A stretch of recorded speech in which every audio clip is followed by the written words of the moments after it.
गुलाबराव पाटील शैक्षणिक संकुलाकडून संविधान संरक्षणाचे कार्य घडत आहे. डॉक्टर सौरभ पटवर्धन यांचे प्रतिपादन. डॉक्टर बाबासाहेब आंबेडकर यांनी संविधान जनतेला बहाल केले. जनता ही सार्वभौम आहे. जनतेच्या विकासाची हमी संविधानाने दिली आहे. आपल्या देशात विविधतेतून एकात्मता जोपासण्यासाठी शक्ती आणि प्रेरणा प्रदान करणाऱ्या संविधान अंमलबजावणीचा दिवस म्हणजे भारतीय प्रजासत्ताक दिवस म्हणजे भारतीय प्रजासत्ताक दिन.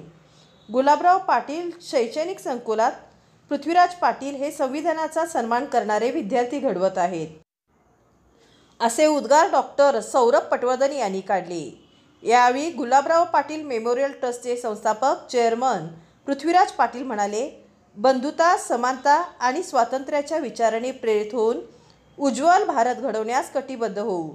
या प्रजासत्ताक दिन हा आपल्या लोकशाही मूल्यांचा उत्सव असून देशाच्या प्रगती आणि एकात्मतेसाठी समर्पित होण्याचा संकल्प करण्याचा दिवस आहे. स्वातंत्र्य, समता, न्याय व बंधुता ही डॉक्टर बाबासाहेब आंबेडकर यांनी घटनेत दिलेली संविधान मूल्ये अंगीकारून आपला प्रजासत्ताक दिन चिरायू करूया.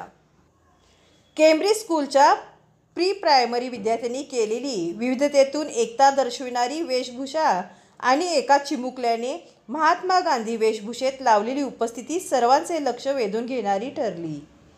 यावेळी डॉक्टर सौरभ पटवर्धन, विश्वस्त ॲडव्होकेट वीरेंद्र पाटील, समन्वयक प्राचार्य सतीश पाटील, प्राचार्य राजेंद्र मेथे, प्राचार्य साहेबलाल शरीक मसलत, प्राचार्य ख्रिस्तिना मार्टिन, प्रशासकीय अधिकारी रफिक तांबोळी, प्राचार्य कराळे, प्राचार्य गायकवाड, कुकळोळी, प्राचार्य डोंगरे, संस्थेच्या सर्व शाखांचे शिक्षक व शिक्षकेतर कर्मचारी आणि विद्यार्थी मोठ्या संख्येने उपस्थित होते.